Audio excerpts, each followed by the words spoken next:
Showbiz Roundup. Usap-usapan ngayon sa mundo ng showbiz ang biglaang pagkawala ng programa ng aktor at host na si Matteo Guidicelli sa Billionario News Channel. Ayon sa ulat ng veteran showbiz insider na si OG Diaz, nagulat umano ang pamunuan ng network nang biglang lumabas si Matteo bilang reporter sa news program ng TV5. Dahil dito nagkaroon ng issue ng conflict of interest na naging dahilan upang tuluyan ng kanselahin ang kanyang talk show.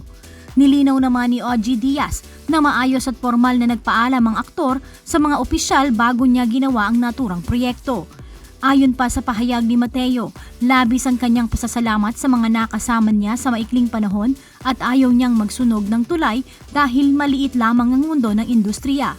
Dagdag pa rito, plano pa rin naman niyang ipagpatuloy ang kanyang mga nasimulang talk show sa pamamagitan ng sarili niyang YouTube channel.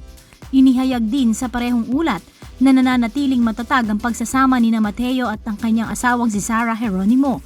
Kasalukuyan lamang umanong nakapokus ang popstar royalty sa kanyang musika at pag-aaral, kaya hindi sila madalas makitang magkasama sa social media.